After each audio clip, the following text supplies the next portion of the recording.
Gobierno de México.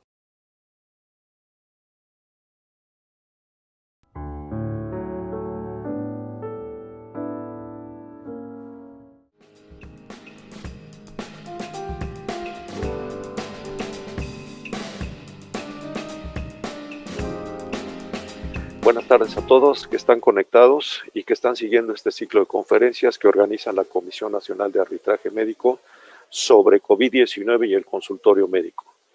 El día de hoy vamos a ver un tema que han estado ustedes solicitando y que tiene que ver con la interacción de la infección de COVID-19 y la infección por dengue.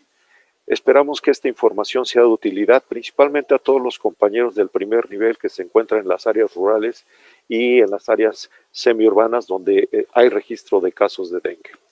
Para esta sesión hemos invitado a la doctora Liliana Sánchez González. Ella es una médica colombiana que es egresada de la Universidad Industrial de Santander en Bucaramanga, Colombia, con una maestría en salud global de la Universidad de Washington en Estados Unidos. Actualmente la doctora Sánchez González es parte de la subdivisión de dengue de los Centros para el Control de y Prevención de Enfermedades, lo que ustedes han escuchado como el CDC, pero que está en el San Juan, Puerto Rico, en los Estados Unidos.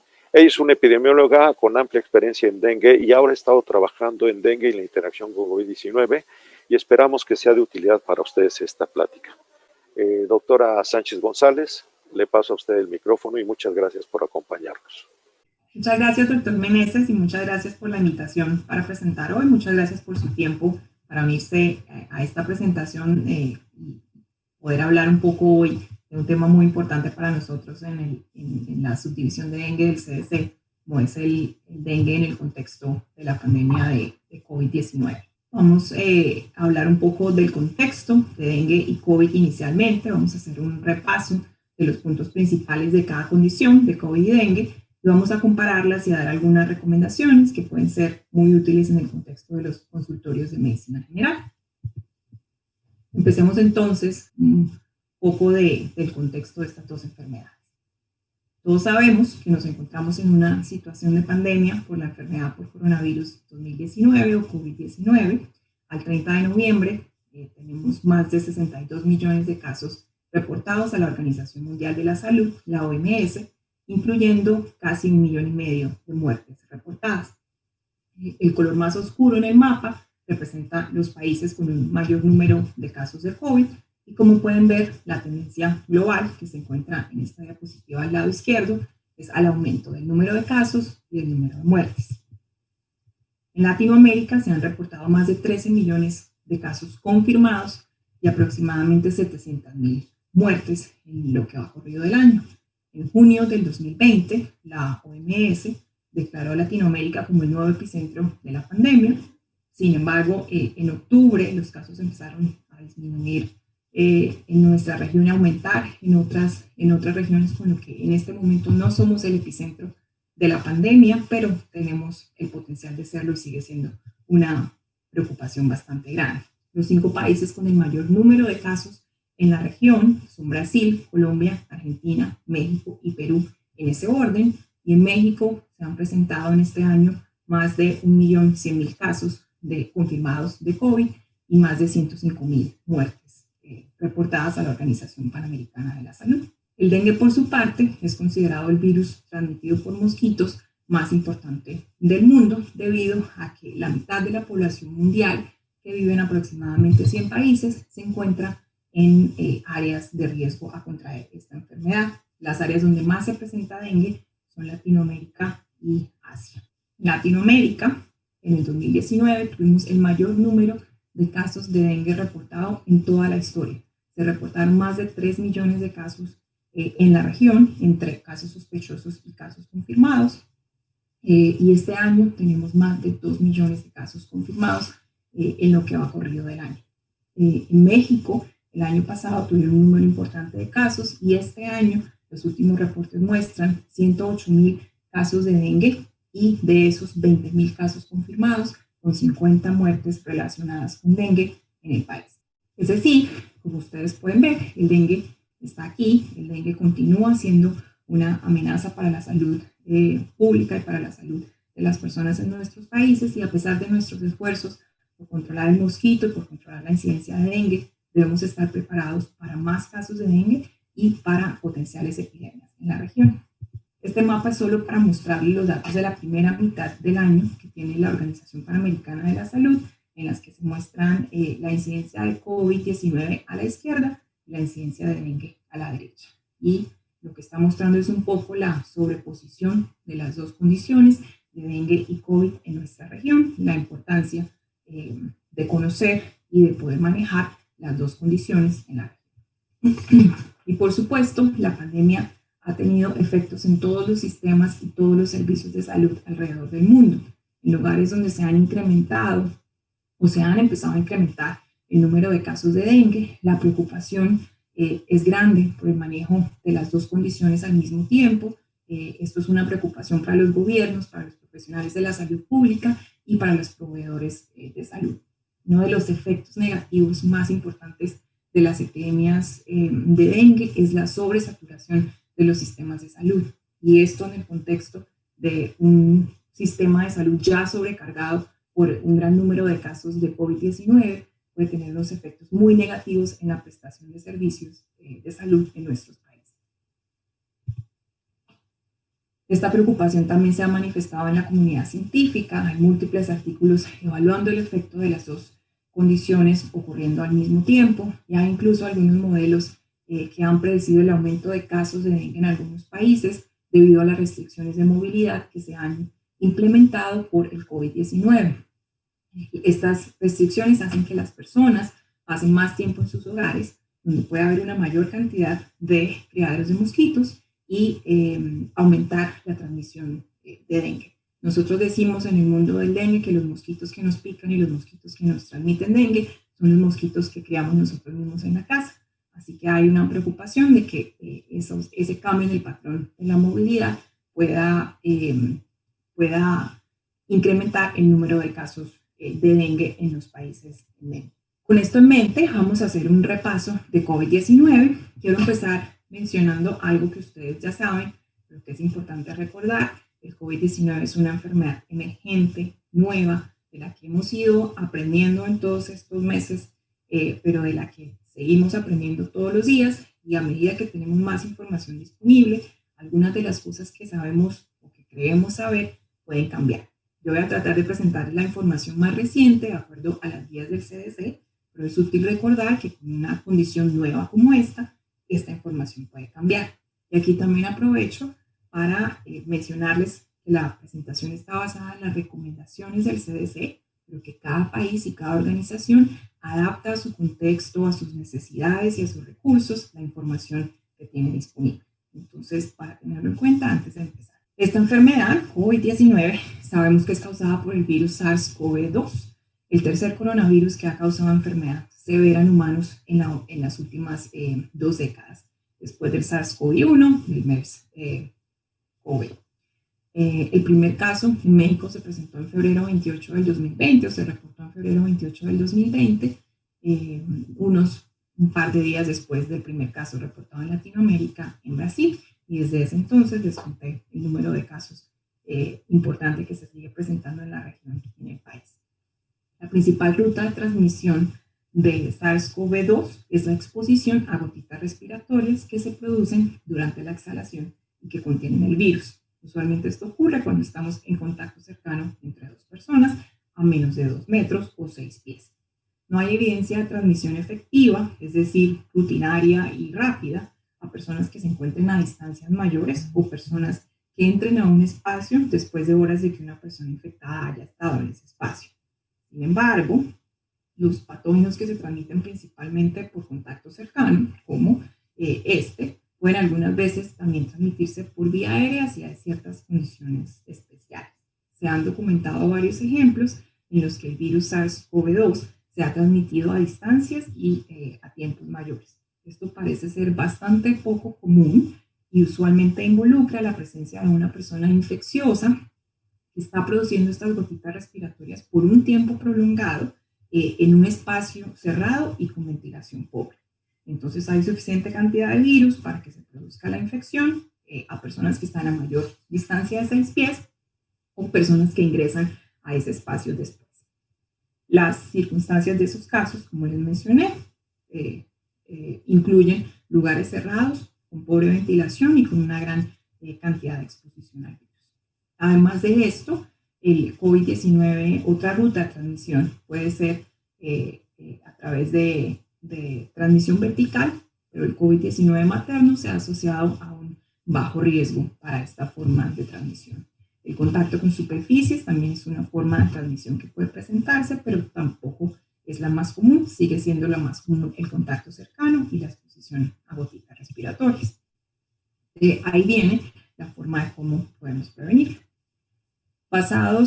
El rango del periodo de incubación va de 2 a 14 días después de que nos exponemos al virus y el promedio del periodo de incubación es de 4 a 5 días. Estudios han reportado que la gran mayoría de los pacientes, casi un 98% de los pacientes que presentan síntomas, lo hacen durante los siguientes 11 días de la infección. Basados en la información que tenemos disponible, ni la ausencia ni la presencia de ningún síntoma de COVID es suficiente para descartar o para hacer el diagnóstico.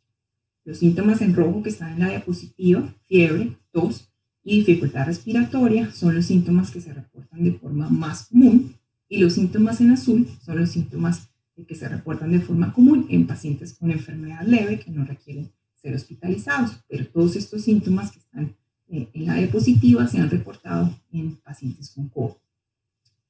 La proporción de pacientes que reportan alteraciones del olfato o del gusto varía de acuerdo a los estudios y a la población estudiada. Por ejemplo, en Puerto Rico, el sistema de vigilancia de casos y rastreo de contactos ha mostrado que casi la mitad de las personas con síntomas presentan pérdida reciente del olfato o el gusto. Así que la proporción de cada uno de estos síntomas varía un poco de acuerdo a dónde se estudia, la edad de los participantes, la población, etc.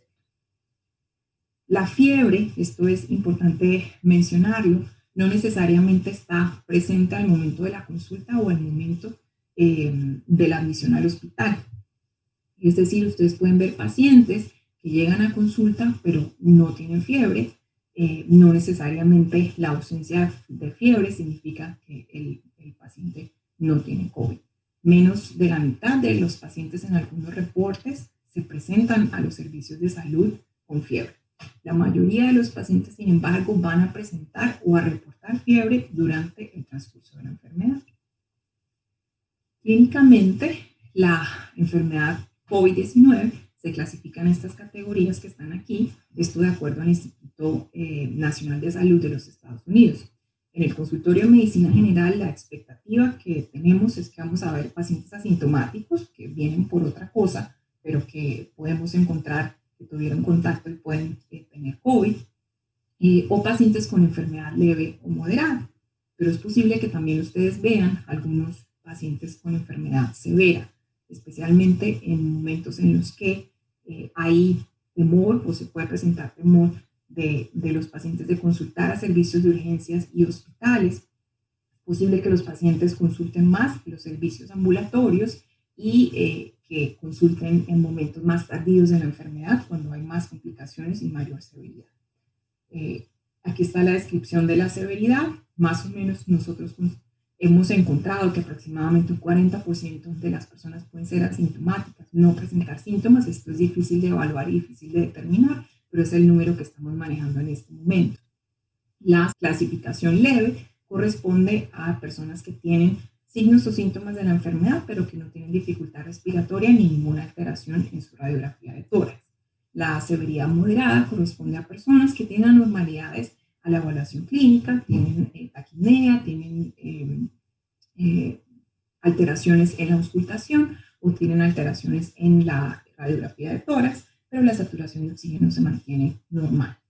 La clasificación de severidad severa corresponde a personas que ya tienen una afectación de la saturación de oxígeno a aire ambiente, menos de 94%, de una frecuencia respiratoria mayor de 30, un compromiso en la radiografía de tórax mayor del 50%. Y los pacientes críticos son aquellos que tienen falla respiratoria, shock séptico o falla multiorgánica. Las complicaciones más comunes En la enfermedad severa incluyen la neumonía, la falla respiratoria, la sepsis y el shock séptico, que son que ya clasifican a la persona como con severidad crítica. Alteraciones del sistema cardiovascular, cardiomiopatía, miocarditis son comunes, la lesión renal aguda y otras condiciones asociadas con la estancia hospitalaria prolongada, como infecciones. La hipercoagulabilidad también se ha reportado de forma común. Se han hecho reportes de pacientes hospitalizados con complicaciones trombóticas como trombosis venosa profunda y tromboembolismo pulmonar. De nuevo, no esperamos ver estos pacientes con este tipo de complicaciones en el consultorio de medicina general, pero son las complicaciones más comunes que presentan estos pacientes. Una importante proporción de los pacientes que son hospitalizados requieren admisión a la unidad de cuidado intensivo. Los reportes varían de nuevo de acuerdo a la población que se estudia, pero más o menos hasta un 35% se reporta que requiere admisión a la unidad de cuidado intensivo. Y de esos, una gran proporción requiere también ventilación mecánica invasiva. Los niños presentan síntomas más leves, pero pueden también presentar enfermedad severa. Sobre todo los niños menores de 1 año, es en los que se ha reportado mayor proporción de enfermedad severa. Y sé que han escuchado del síndrome inflamatorio multisistémico en niños. Estos niños se presentan con una sintomatología bastante florida, fiebre, dolor abdominal, vómito, diarrea, exantema. Y en casos severos pueden tener hipotensión y shock. Tienen algunos marcadores de inflamación elevados, como la proteína C reactiva y la ferritina, y comúnmente presentan alteraciones en la troponina y el péptido natriurético tipo B. Algunos de los niños tienen miocarditis, falla cardíaca y pueden tener falla renal. Los síntomas en estos niños varían y se pueden presentar varias semanas después de la infección. Si ustedes, vamos a hablar un poco de dengue ahora, pero si están familiarizados con los síntomas de dengue, se pueden dar cuenta que el cuadro se parece de cierta forma a un cuadro de dengue severo. Por lo que para mí es sumamente interesante ver que esta presentación clínica en niños puede parecerse a un dengue severo. No es el síndrome inflamatorio multisistémico en niños la presentación más común, pero es una presentación importante de reconocer. De nuevo, que seguramente en un consultorio de medicina general no vamos a ver, pero que es importante tener en cuenta en el caso que se presente. El GOLD, la prueba GOLD estándar para el diagnóstico de la enfermedad COVID-19, es la prueba de PCR para el virus SARS-CoV-2 en muestras respiratorias. La sensibilidad de la prueba varía de acuerdo al momento en que se realiza la prueba. Los pacientes sintomáticos deben realizarse esta prueba tan pronto como sea posible después del inicio de los síntomas. Esto es clave para tratar de hacer el diagnóstico. Las pruebas rápidas de antígenos son un poco menos sensibles, hay que tener esto en cuenta cuando el diagnóstico se hace a través de pruebas rápidas de antígeno. Son por lo general más convenientes, pueden estar más disponibles más fácilmente y más rápido, pero hay que tener en cuenta que la sensibilidad no es tan buena como la sensibilidad de una prueba de PCR y que en una persona que tiene los síntomas y el cuadro compatible con la enfermedad COVID-19, si la prueba rápida de antígeno es negativa, tenemos que seguir pensando en que puede ser COVID-19. Las pruebas serológicas no las utilizamos para diagnóstico. Sabemos que los anticuerpos contra el virus pueden protegernos de la reinfección, pero no sabemos muy bien el nivel y la duración de protección que pueden conferirnos estos anticuerpos. No las debemos usar para hacer el diagnóstico. Un punto clave del diagnóstico: todos los pacientes sintomáticos o que tengan antecedente de contacto cercano con un caso confirmado, contacto cercano nosotros lo definimos como contacto a menos de 6 pies o 2 metros durante un tiempo de 15 minutos o más. Este tiempo de 15 minutos puede ser corrido, seguido, un tiempo de 15 minutos o en un periodo de 24 horas que sume 15 minutos. Esto es importante porque se ha visto que personas que se han expuesto múltiples veces en periodos más cortos que 15 minutos se pueden contagiar. Estas personas con contacto o con síntomas deben realizarse una prueba diagnóstica molecular para establecer si están infectados. Aquí en esta diapositiva solo quiero mostrarles algunas de las alteraciones de laboratorio que pueden presentarse en pacientes con COVID-19. No esperamos que la mayoría de los pacientes en el consultorio de medicina general tengan resultados de todos estos exámenes, pero es posible que ustedes tengan resultado de un hemograma y de algunos de estos laboratorios, por lo que pueden ver algunas de estas alteraciones en sus pacientes. En el hemograma se puede presentar linfopenia y trombocitopenia leve. Si ustedes han visto pacientes con dengue, estos hallazgos también son comunes en los pacientes con dengue. Y en la radiografía tórax, que es tal vez la imagen a la que ustedes puedan tener más acceso, el hallazgo principal son opacidades bilaterales múltiples que normalmente se encuentran en los lóbulos inferiores y en la periferia y que se describen como opacidades en vidrio esmerilado o vidrio despulido. En la parte de arriba ven una imagen menos severa de este tipo de opacidades de infiltrados, y en la parte inferior ven otra imagen de un paciente con mayor severidad. Ven los campos pulmonares casi que completamente blancos, comprometidos. Es importante con la radiografía de tórax saber que algunos pacientes presentan alteración en la radiografía de tórax antes de presentar síntomas. Es posible que nosotros le ordenemos una radiografía de tórax a un paciente por otro motivo y veamos cambios de COVID-19 en esa radiografía de tórax antes de que la persona presente síntomas. Entonces, es importante que ustedes estén familiarizados con cómo luce una radiografía de tórax en un paciente con COVID, porque pueden encontrarse con casos en los que tienen esos hallazgos antes de tener sintomatología sugestiva de la enfermedad. El tratamiento es tratamiento de soporte para el COVID-19, tratamiento para los síntomas y tratamiento para las complicaciones. La mayoría de los pacientes hospitalizados requieren oxígeno suplementario y se han evaluado una gran cantidad de medicamentos, como estoy casi segura que todos ustedes saben y han escuchado. Incluye esteroides, antivirales, anticoagulantes, antifibróticos, una gran cantidad de medicamentos se han estudiado, se encuentran en estudio.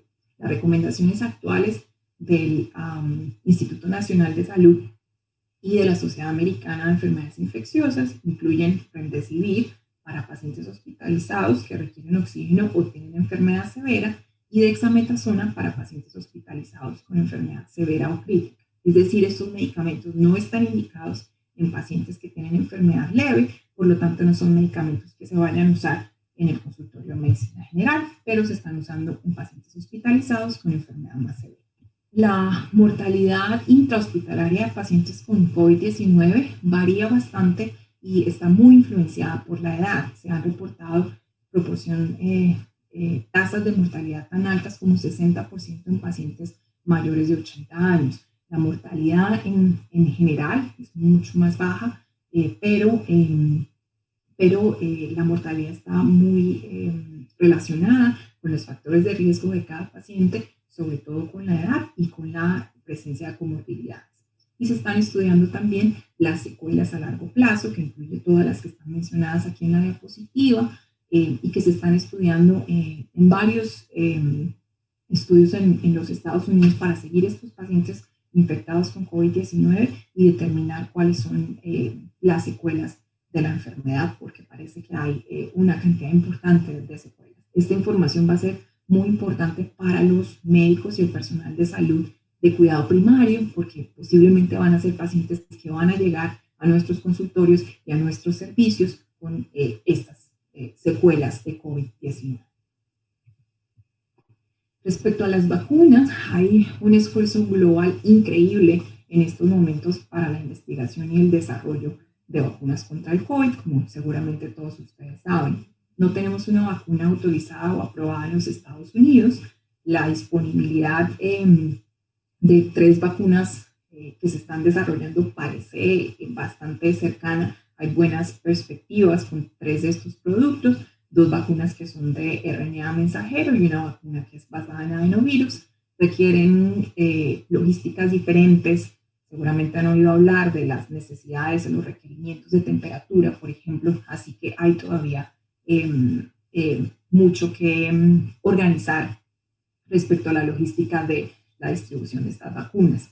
La disponibilidad de la vacuna inicialmente va a ser limitada por varios meses o incluso años para ciertas personas, por lo que se requiere tener estrategias de priorización de quién va a recibir la vacuna.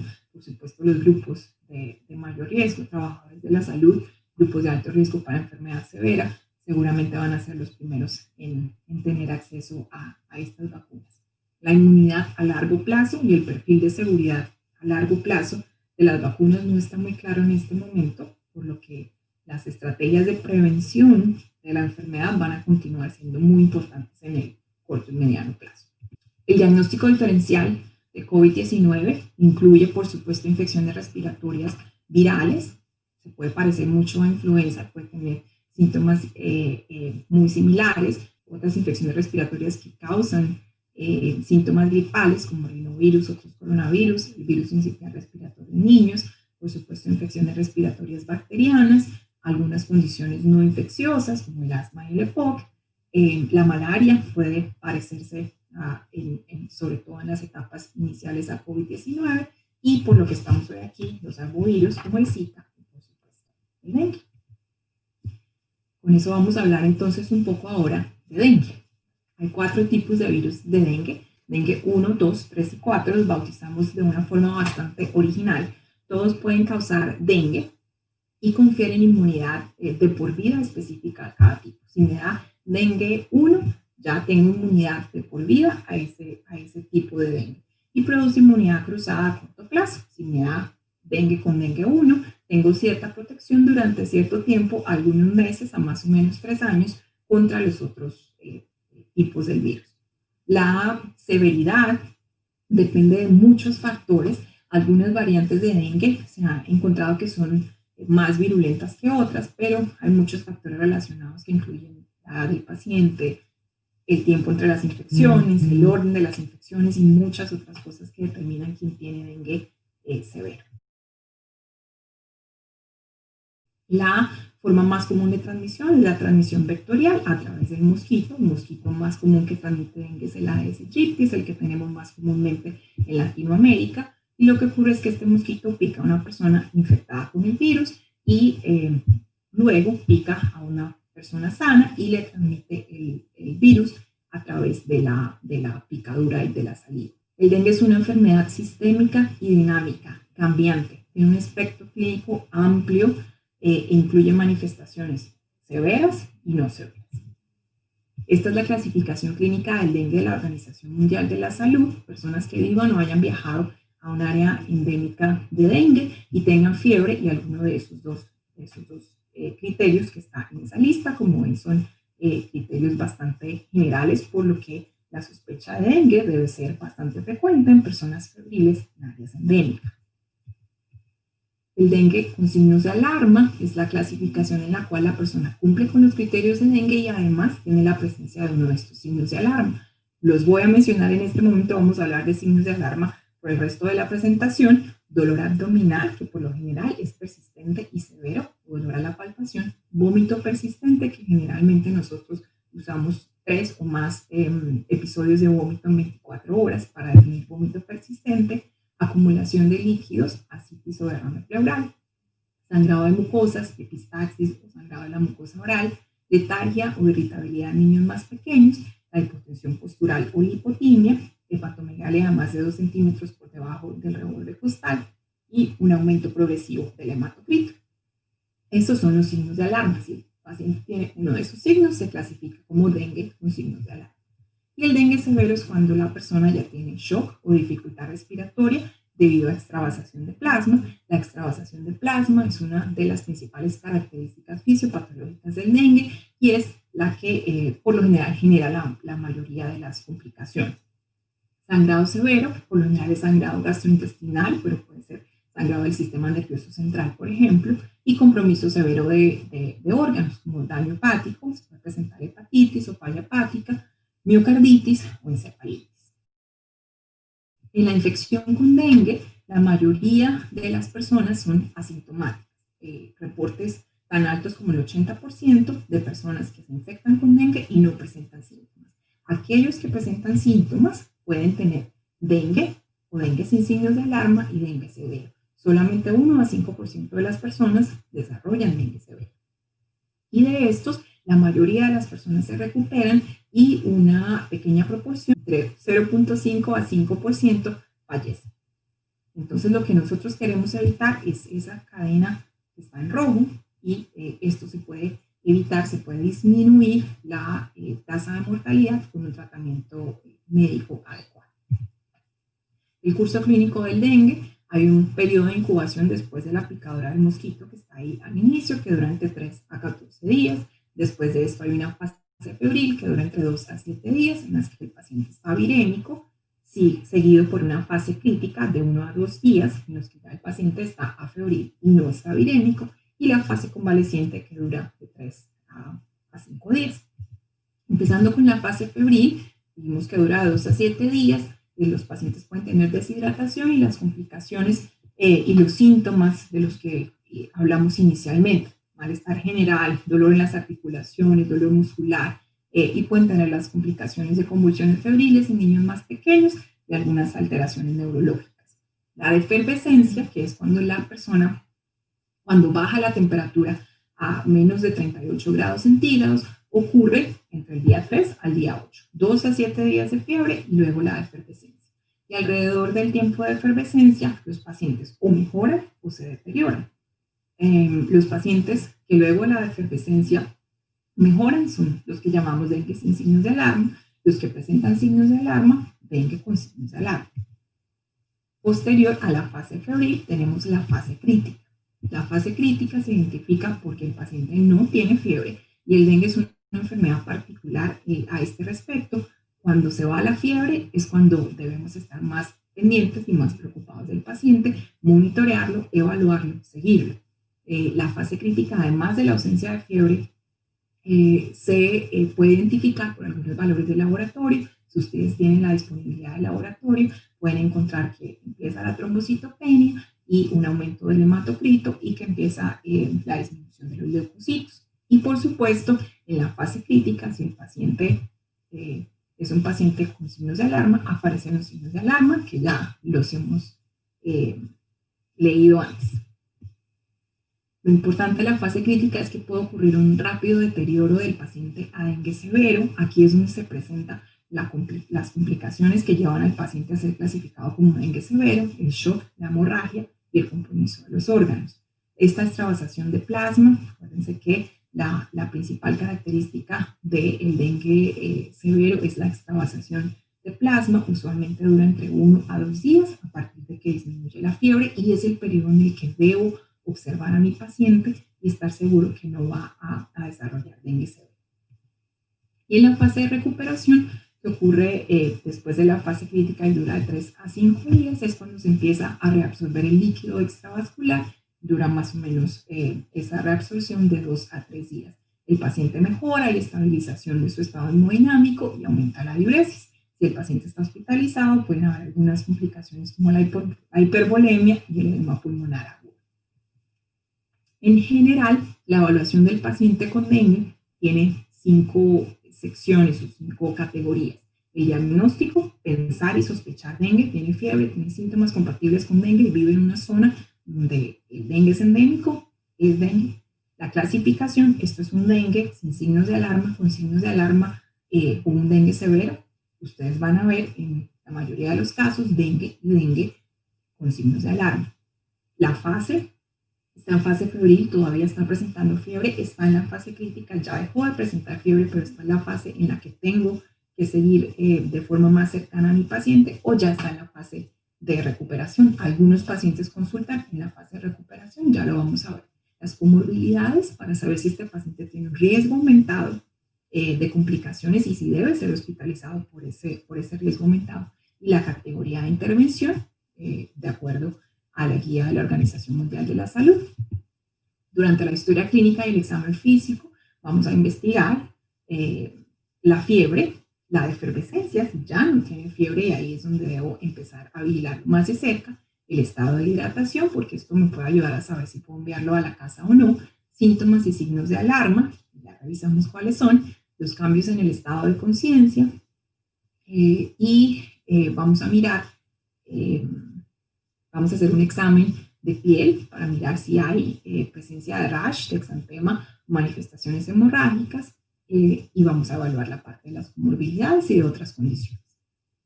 Estas fotos están mostrando el rash que ocurre en algunos pacientes durante el día, más o menos el día 3 a día 5 presentan este tipo de rash, un rash maculopapular. El de arriba es un niño en República Dominicana y la de abajo es una paciente en la Polinesia Francesa, los dos más o menos en día 4. El examen físico es muy importante, evaluar el estado hemodinámico, tener las herramientas adecuadas para hacer la medición de presión arterial en niños más pequeños.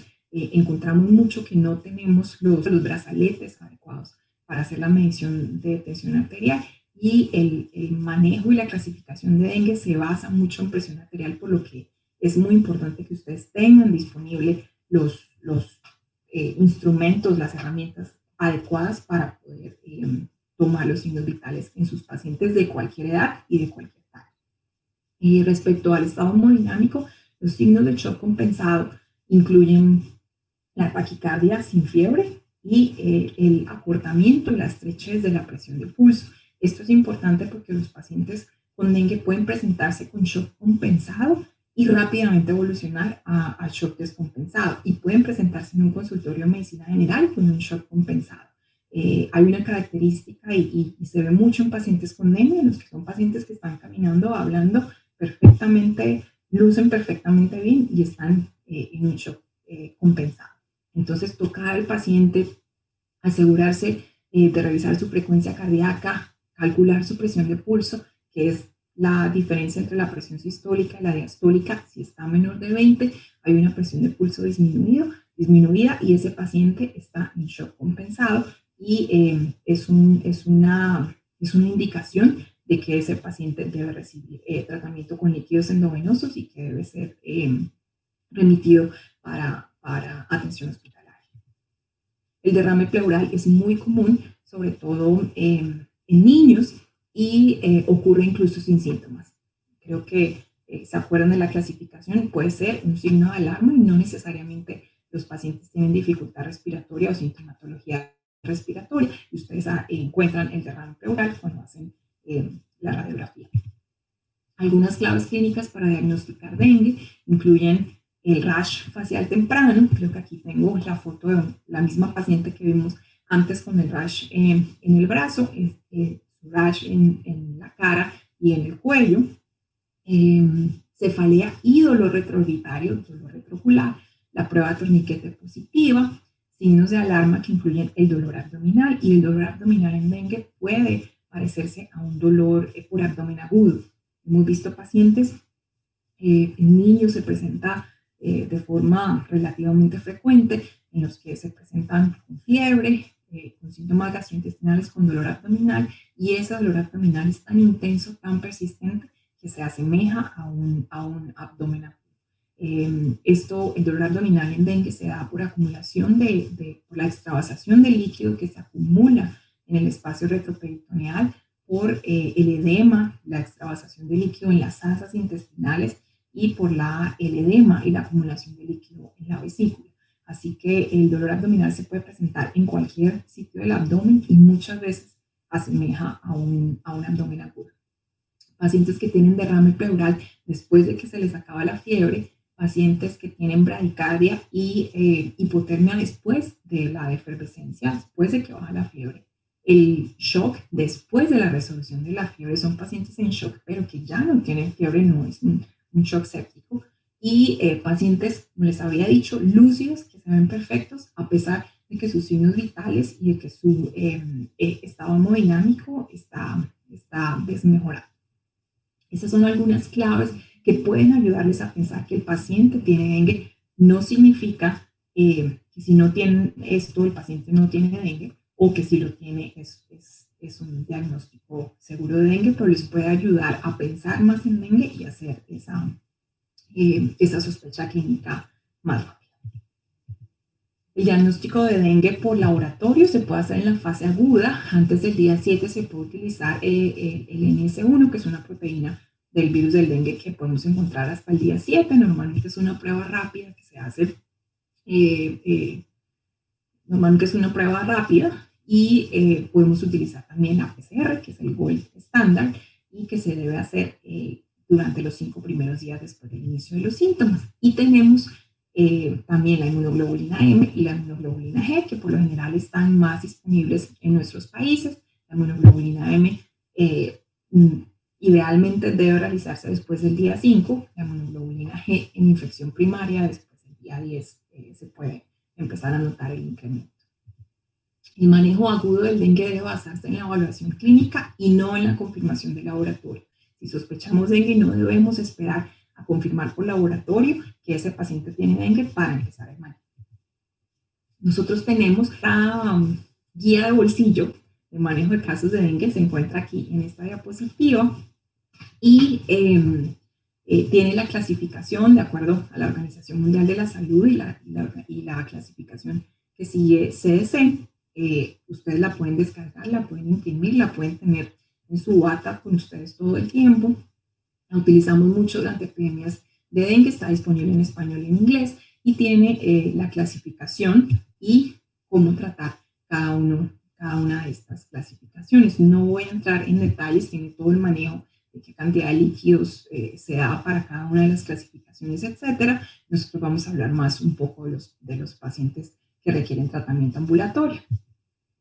Los no en el manejo del dengue que aplican más a consultorios médicos incluyen el no uso de corticosteroides, no están recomendados en pacientes con dengue, y el no usar inyecciones intramusculares, porque puede haber sangrado y se pueden presentar hematomas. Los otros no aplican más para pacientes hospitalizados, pero están ahí. Transfusiones de plaquetas no hacemos por conteos plaquetarios bajos, a menos que sean indicados porque hay un sangrado y una condición clínica que lo requiere. No usamos soluciones hipotónicas, usamos solamente solución salina al 0.9% o lactato de Ringer, y es muy importante reevaluar el paciente para detener la aplicación de líquidos endovenosos en el momento en el que el paciente se recupera y evitar la sobrecarga de líquidos. Los mensajes claves: los pacientes deben evaluarse de forma completa con los 5 aspectos que vimos que se evalúan en dengue. Los signos de alarma son clave y deben preguntarse siempre a todos los pacientes en los que sospechen dengue. Pregunten por comorbilidades y otras condiciones, eso les ayuda a determinar si ese paciente puede irse para la casa o es mejor que reciba tratamiento hospitalario. El estado hemodinámico es clave porque podemos descubrir shock compensado y presión de pulso disminuida en pacientes con dengue. Hay que preguntar siempre si el paciente, o hay que evaluar siempre si el paciente tiene síntomas o signos de extravasación de plasma o sangrado, porque la conclusión final es que necesitamos saber si el paciente requiere ser hospitalizado. La prevención del dengue, la prevención de criaderos de mosquitos y de las picaduras de mosquitos, usar repelente, recomendarles siempre a sus pacientes cómo prevenir las picaduras de mosquitos, usar repelente, ropa de manga larga, protegerse con mosquiteros, con mallas metálicas en las viviendas, usar aire acondicionado cuando se puede, y la prevención de los criaderos. Cada semana en los patios y alrededor de la casa debe hacerse una limpieza para prevenir los criaderos. Hay una vacuna que se llama Dengvaxia, autorizada y disponible en algunos países para personas de 9 a 45 años. Solo se recomienda la vacuna para personas con infección previa con dengue confirmada, y esto es una de las limitaciones que tiene la vacuna, porque no todas las personas saben si tuvieron dengue o no y no tienen una forma de confirmarlo. Está aprobada en los Estados Unidos para los territorios de los Estados Unidos, fue aprobada por la FDA, todavía no está disponible, y hay varias vacunas también en desarrollo, con 2, una del laboratorio Butantan en Brasil y una de Takeda, que ya están en fase 3 y que se espera que pronto podrían estar disponibles. El diagnóstico diferencial de dengue incluye en su fase febril al COVID-19 y por supuesto todas las enfermedades que están ahí mencionadas que causan fiebre, rash y la sintomatología de dengue. Por supuesto los otros arbovirus como el chikungunya y el Zika entran ahí, y en su fase crítica, abdomen agudo del que hablamos, leptospirosis, hepatitis, todas las otras condiciones que pueden causar esas complicaciones de dengue, incluyendo COVID-19. Y entonces, para hablar un poco más lado a lado de COVID-19 y dengue, los síntomas, como vieron, síntomas y síntomas de dengue y COVID pueden ser similares, se pueden parecer. La mayoría de las personas en las dos condiciones presentan síntomas leves, pero las dos pueden causar enfermedad severa y pueden ser fatales, y por eso queremos estar muy seguros que los identificamos, los manejamos, los seguimos y damos el tratamiento adecuado, sobre todo en el caso del dengue.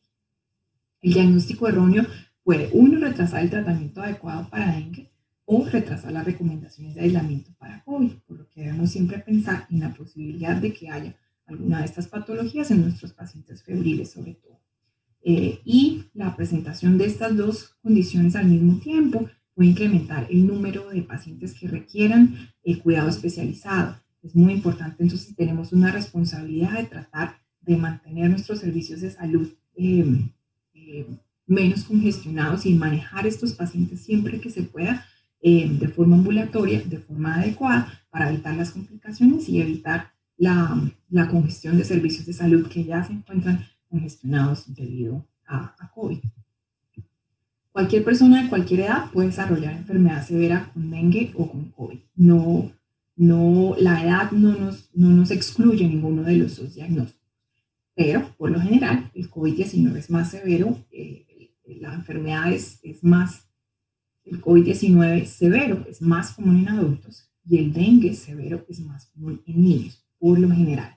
Ambas infecciones, las complicaciones de ambas infecciones están más relacionadas y son más probables en pacientes que tienen condiciones crónicas, y como hablamos antes, las restricciones de movilidad pueden afectar los patrones de dengue y el momento en el que las personas consultan a sus servicios. Pueden consultarles a ustedes con síntomas más severos porque no quieren ir a otros servicios de salud. El mensaje es que los consultorios de atención primaria pueden ser el primer contacto con los servicios de salud de pacientes con dengue o de pacientes con COVID, y van a seguirlo siendo. Solamente para hacer una comparación lado a lado, los síntomas son muy similares, los que están, o pueden ser muy similares al inicio de la enfermedad. Los que están en verde son síntomas que son los mismos. En el dengue se presenta más dolor retroauritario, se presenta más rash, y en el COVID-19 se presenta más tos, más dificultad respiratoria, más síntomas respiratorios, dolor de garganta, la pérdida del olfato, la congestión nasal. La enfermedad severa, vimos qué causa, cuáles son las condiciones que se presentan en dengue severo, y en COVID-19 están más relacionadas con enfermedad severa respiratoria. Los factores de riesgo, la edad. En dengue los infantes, los niños menores de 1 año tienen más factor de riesgo, y los mayores de 65, es lo mismo para COVID, y muchas de las condiciones que se han asociado con enfermedad severa en las dos condiciones son las mismas. Están señaladas en verde: la diabetes, la hipertensión, la enfermedad cardiovascular, la obesidad. En dengue la infección secundaria es también un factor de riesgo, pero clínicamente no es muy importante porque nosotros por lo general no sabemos si un paciente ya tuvo dengue o no. Para COVID-19, otro factor de riesgo importante son las personas que residen en instituciones de cuidado crónico.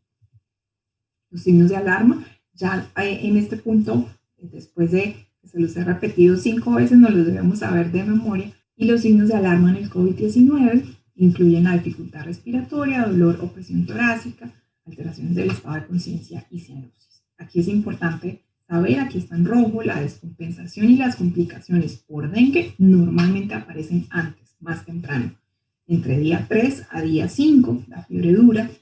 De 3 a 5 días es lo más común, luego se presenta la efervescencia y ahí vienen las complicaciones, que las complicaciones del COVID que se presentan normalmente que se presentan normalmente después, aproximadamente día 7 a día 10 es más común la descompensación en pacientes con COVID. Las causas de muerte también son diferentes en dengue y COVID. En dengue, como vimos, es el shock distributivo, es la extravasación de plasma, lo que generalmente causa más complicaciones y muerte. El shock hipovolémico por hemorragia también es una causa importante.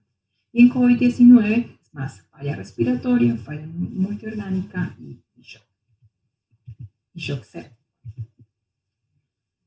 Para el diagnóstico, los pacientes sintomáticos con dengue vimos en los primeros 5 días se puede hacer PCR, en los primeros 7 días NS1 si está disponible, y la IgM después del día 5. Esto es importante. Si ustedes tienen pacientes en los que sospechan dengue, hay que hacerle la IgM después del día 5. En los primeros 5 días les va a salir negativo y lo vemos mucho, que se envía la IgM y porque se encuentra en ese periodo en el que no hay suficiente cantidad de IgM o no se ha empezado a producir, pues la prueba sale negativa y decimos no es dengue y realmente sí lo es. Así que el tiempo en el que se hace el examen es muy importante. Y el COVID-19, los pacientes sintomáticos siempre se les debe hacer el test tan pronto como sea posible, y los asintomáticos se han tenido contacto cercano y en otras consideraciones dependiendo de las indicaciones de sus autoridades de salud pública se hacen en situaciones especiales.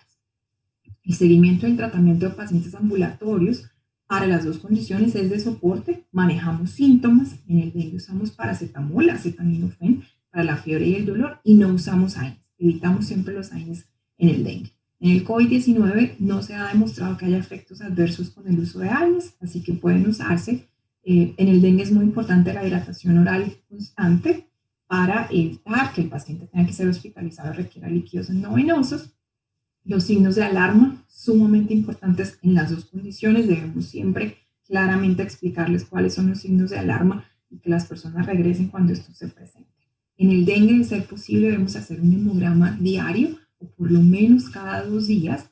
Los podemos seguir de forma ambulatoria, pero el hemograma se debe hacer cada 24 a 48 horas para evaluar la evolución del paciente. Los pacientes con dengue deben usar mosquitero o las personas alrededor de ellos repelente para evitar que esa persona con dengue que se va a la casa se convierta en la fuente de infección para el resto de la familia. Lo vemos todo el tiempo. Una persona con dengue, hay criaderos de mosquitos y mosquitos en la casa, se convierte, se infecta toda la familia. La eliminación de criaderos siempre se le debe recomendar a la familia, al hogar en el que se presentaba un paciente con dengue.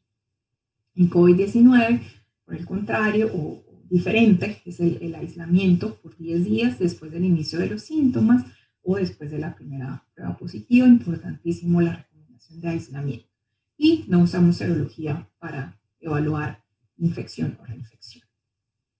Para el consultorio médico de la parte de control de infecciones, telemedicina siempre que se pueda, si es simplemente para control de pacientes con enfermedades crónicas que no requieren que los veamos personalmente, usar telemedicina siempre que sea posible. El seguimiento de los pacientes que tienen factores de riesgo. Si yo tengo mis pacientes en mi práctica, en mi consulta, y sé que tienen factores de riesgo, contactarlos yo dentro de lo posible para darles recomendaciones e indicaciones y evitar COVID-19. Esto es para COVID-19.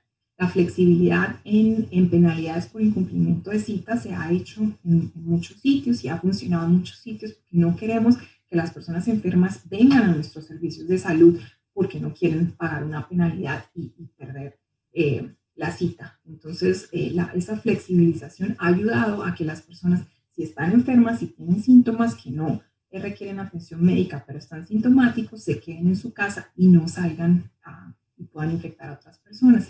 Distanciamiento físico en salas de esperas y otros espacios, siempre tratar de mantener los 2 metros de distancia, reorganizar los servicios y los consultorios para que esto se pueda hacer de la mejor manera.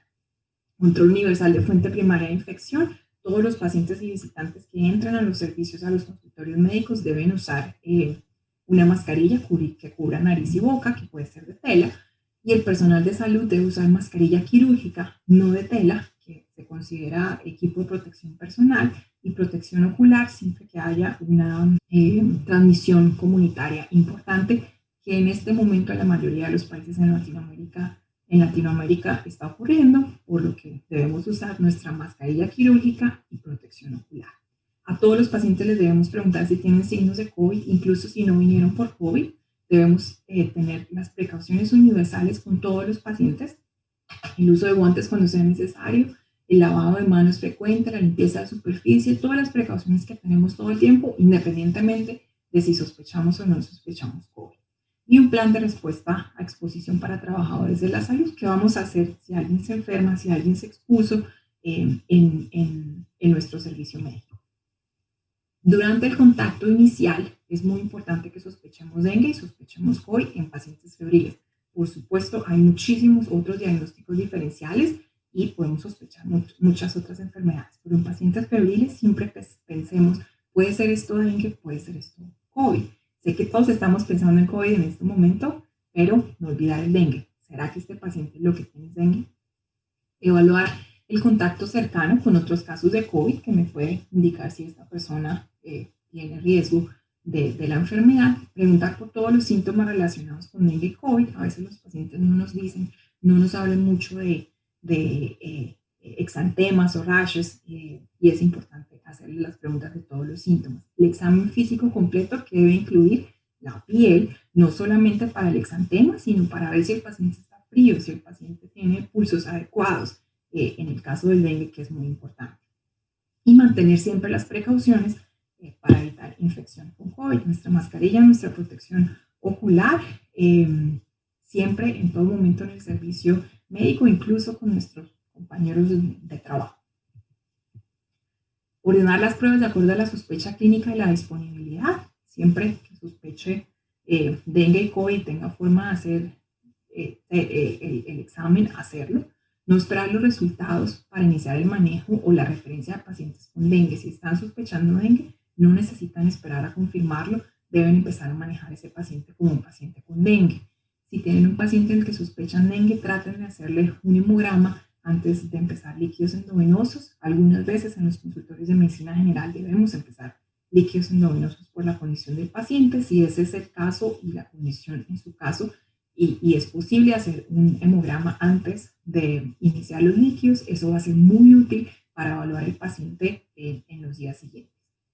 Y completar siempre los 5 componentes de la evaluación de los pacientes con dengue. ¿Tiene dengue? ¿Qué tipo de dengue? ¿En qué fase está? ¿Tiene factores de riesgo por comorbilidades? ¿Y qué voy a hacer con este paciente? ¿Quién puedo mandar para la casa? Todos los pacientes en los que sospeche de dengue o tengan diagnóstico de dengue y no tengan ningún signo de alarma o comorbilidades asociadas y además toleran vía oral. Los mando para la casa, de ser posible, duermen debajo de un mosquitero, como estos mosquiteros que ven aquí, que es una unidad de dengue en Honduras. Y les recomiendo evitar picaduras de mosquitos a toda la familia para no tener más casos de dengue. Se pueden ir para la casa también los pacientes con COVID-19 que tienen enfermedad leve, ya vemos cómo se caracterizan, y que según mi evaluación no tienen mucho riesgo de deterioro clínico. A esos pacientes les vamos a recomendar el aislamiento en su casa mientras espero los resultados y luego de que confirmo los resultados. ¿Quién se debe hospitalizar? Todos los pacientes que tienen criterios para dengue severo. Según la Organización Mundial de la Salud y la Organización Panamericana de la Salud, los pacientes con signos de alarma de dengue deben estar en un servicio médico. Puede ser una unidad de dengue que solamente o normalmente están disponibles durante las epidemias o en un hospital. Los pacientes que tienen dengue y ciertas condiciones especiales, la OMS recomienda que pacientes embarazadas con coagulopatías o con lesión renal aguda siempre se hospitalicen y que lo consideremos en otras condiciones como niños menores de 12 años y riesgo social. Mi paciente sé que no puede regresar a hacerse un hemograma de control, sé que no puede regresar a que yo lo revise, sé que no tiene quien lo lleve a la consulta, etcétera, pues entonces son pacientes en los que debo considerar hospitalización. Pacientes con COVID con enfermedad severa, vimos cuál es la clasificación para enfermedad severa, la hipoxia, la disnea o la taquipnea de más de 30 y más del 50% de compromiso pulmonar en una radiografía de tórax, o pacientes con enfermedad crítica, por supuesto. Y aquellos pacientes que tienen enfermedad leve, pero que sé que el riesgo de complicaciones y deterioro clínico es alto. Los pacientes con dengue sin signos de alarma y sin otras condiciones se puede hacer de forma ambulatoria. Se deben evaluar todos los días y esto es algo que yo debo considerar si puedo o no puedo hacer y que debo tener la disponibilidad del tiempo y los servicios para hacer esa evaluación diaria para monitorear la evolución de la enfermedad. El hemograma se debe hacer por lo menos cada 48 horas, como lo dijimos. Recuerden que la fase febril puede durar hasta 7 días en el dengue, así que no necesariamente se tiene que hacer todos los días. Podemos hacerlo hasta cada 48 horas dependiendo de la condición del paciente. Y debemos seguir ese paciente después de que se le acaba la fiebre, 1 o 2 días, 2 días después de que se termina la fiebre. Entonces, cuando cae la fiebre en dengue, recuerden, no es el momento en el que nos tranquilizamos, es el momento en el que estamos más pendientes de ese paciente y lo seguimos hasta 2 días después de que ya no tiene fiebre. Todos los pacientes se deben educar, los pacientes y los familiares, acerca de los signos de alarma para dengue y para COVID-19 y la necesidad de que regresen para buscar atención médica si presentan estos signos de alarma. Recuerden que en el dengue por lo general ocurre después de día 3 a día 5, más temprano, más rápido, y cuando desaparece la fiebre. Y en el COVID por lo general ocurre más tarde, día 7 a día 10, después del inicio de los síntomas. Es importante que si ustedes están sospechando una cosa o la otra, le digan al paciente cuándo esperan que se presenten estos signos de alarma o cuáles son los días en los que quieren que ellos estén más pendientes de los signos de alarma. Eso puede ayudar a que pacientes y familiares reconozcan signos de alarma y regresen de forma oportuna a buscar atención médica. Todos los pacientes y todas las personas debemos evitar contacto cercano con personas enfermas o que puedan estar infectadas. El distanciamiento social de al menos 2 metros. Los médicos de cuidado primario, los médicos generales, tenemos la oportunidad de influenciar el comportamiento de nuestros pacientes y de enfatizarles y de darles la información de qué tan importante es que continúen con estas medidas de prevención.